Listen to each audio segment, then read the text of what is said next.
दुसार। छानही में भगतन पफेरी ले नजर, शिवदानी के नियत केहू नाई खे दुसार। भोले दानी के नियर केहू नाई खे दुसार।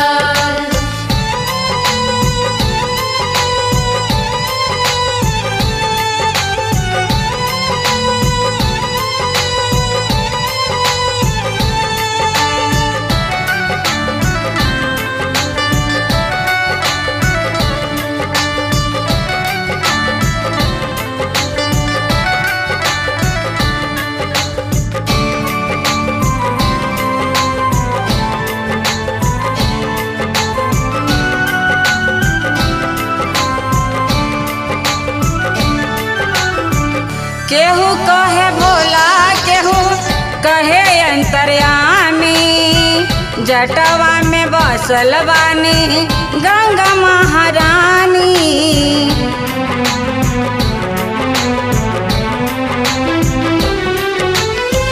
केहू कहे भोला केहू कहे अंतर्यामी, जटवा में बसल बानी गंगा महारानी।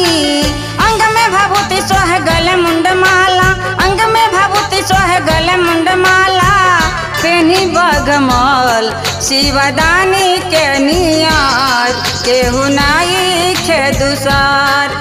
भोले दानी के नियर केहू नाई खे दुसार। हो हो हो हो।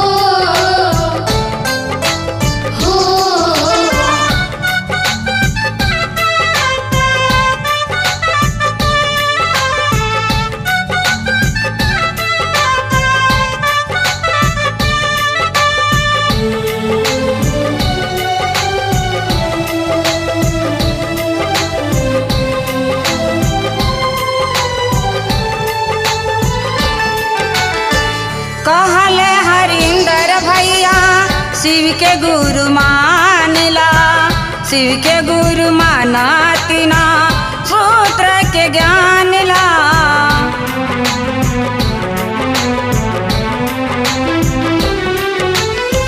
कहले हरिंदर भैया शिव के गुरु मानला, शिव के गुरु मानतिना सूत्र के ज्ञान ला।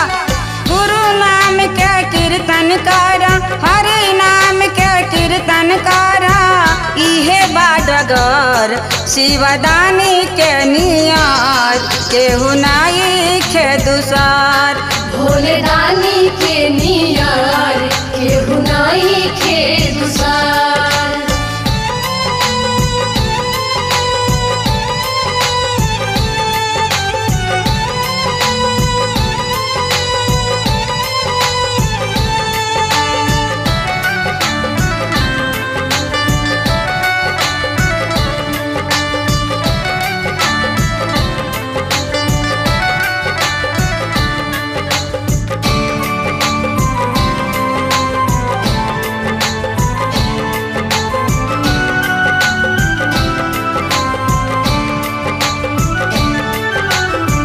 सुबह उठी दया मांगा दिन कर चाराचा, रतिया सुते के समय नमः शिवा जपिला।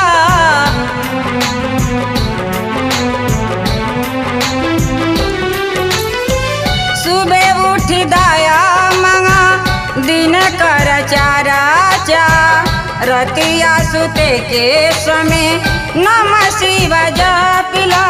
रतिया सुते समय नामान, रतिया सुते समय नामान, करिहा प्रणाम शिवदानी के नियत केहू नाई खे दुसार। भोले दानी के नियर केहू नाई खे दुसार।